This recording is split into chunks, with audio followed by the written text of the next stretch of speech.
Ryan Stout, founder and CEO of Vinco, where we provide one-to-one support for your academic and professional needs. Welcome to Vlogmas Day 10. In this video, we are going to talk about 5 goals that law students should make for themselves in 2022. These goals will be applicable to you no matter what year of law school you're in. So whether you're going into the spring of 1L, 2L, 3L year, or if you're an LLM student, whatever the case may be, these tips and goals are ones for you. The first goal is to do a social media overhaul. So this is sort of like a bigger goal with a few mini goals underneath it. So first, go through all of your social media accounts, make sure they're up to date, current, that the ones that are private are really set to private, that the ones that are public only have on them information that you want to be public and part of your professional life and what is searchable about you on the internet.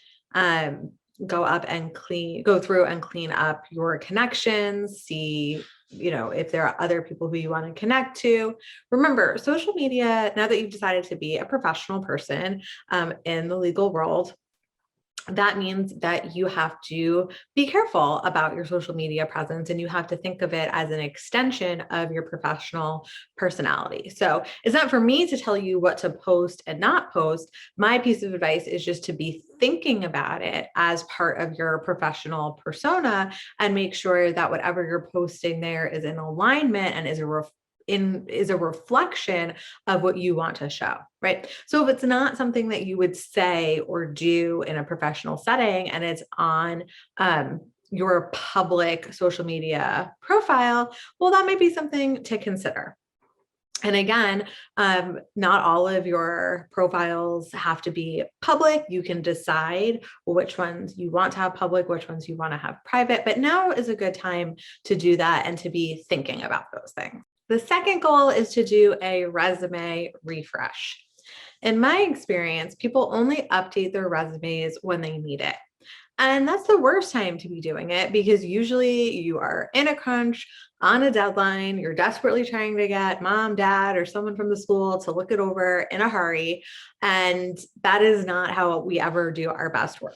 So for this spring semester, make it your goal maybe at the beginning of the semester before it's time for on-campus recruiting to start and before really you actually need it, take that time to go through, update, add to, take away, whatever the case may be, to your resume to make sure it's in shape for when it's time to start applying for internships and jobs.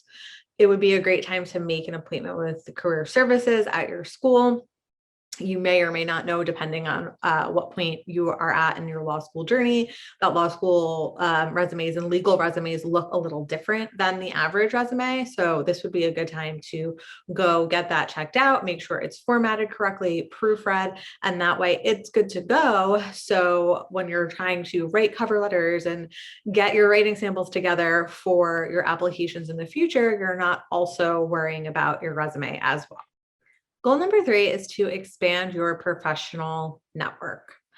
I know we all, or most people, hate the idea of networking. And it was really never my favorite thing to do, to go stand in a room with mostly strangers and make small talk and do all of that. It can be awkward. And I'm an extrovert and typically a friendly person, but still there's just something kind of icky feeling about networking. And if you are in that position, I totally get it. But it's still really a necessary part of your legal education and legal career. And I've said it before, I actually think I said it in a Vlogmas video, that every opportunity that I have really gotten professionally has been through a connection, someone who I networked with, who knew me personally and who thought, hey, Carrie-Ann would be great to teach this class, or invited me to apply for a scholarship or an internship or a job or something like that. So you really can't underestimate the importance of having professional connections. And so it's kind of worth going through the icky networking piece to get there. And one of the benefits of things being online because of COVID is some of these things are happening virtually. So you can do them in a little bit more of a relaxed environment. Also, not all networking takes place in those traditional, cocktail hour type events. If your school is having an event with a guest speaker, try to see if you can meet that speaker, get to know them a little bit, exchange information. It doesn't always have to be this big event. You can ask your professors if they can introduce you to people in their fields who are doing the type of work that you're interested in, right? You can one-on-one network. Also, LinkedIn is a great place for networking. So if you see one of my previous tips when we talk about cleaning up your social media, that might be a good one to look at and start with, because then you can kind of work on these two goals at the same time, networking and social media. So think about how you can intentionally expand your network, your professional network in 2022. Your fourth goal should be a self-care commitment. Now, whether you are just going into your second year of law school or getting ready to go into your final semester, you need a self-care goal. Why is that? Because every stage of law school is stressful. And at every point, you feel like you don't have enough time. And most students end up burned out and sick by the end of the semester. And that is no good for you. If you're going into second semester one all year, maybe you're feeling like, I want to get those grades up from last semester, or I need to keep them where they are from last semester, and knowing that's going to take a lot of work and you're really focused, that's great, but make sure that you're building time off and time to take care of yourself. If you're going into spring of your second year of law school, well, you've kind of been doing this for a while, you're right in the middle of the grind. Sometimes 2L year can feel a little bit like no man's land, right? You're not just getting your footing anymore. And it's also, you've still got like a year and a half or 2 years left on this process, and it can be exhausting. So again, making sure that you're taking that time to prioritize yourself. And if you're going into your very last semester of law school, the absolute last thing that you want to be when you start bar prep is completely burned out, exhausted, and sick. So it's extremely important for you to make sure that you are balancing what you need to be doing to get registered for the bar exam and applying for jobs and finishing your last semester of law school, that you're balancing that against taking care of yourself, because as soon as graduation happens, bar prep starts right after that. So think about what kind of commitment to your wellness, both your physical wellness and your mental well-being, what commitment can you make to that in 2022? Finally, my last tip is to make a connection with at least one of your professors.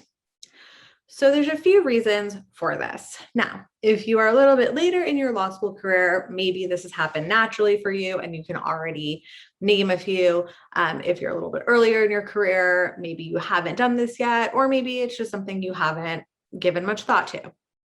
So why do you want to make a connection with your professor? As in, they personally know you by name, they recognize you, you've met with them, they're aware of your abilities, your quality of work.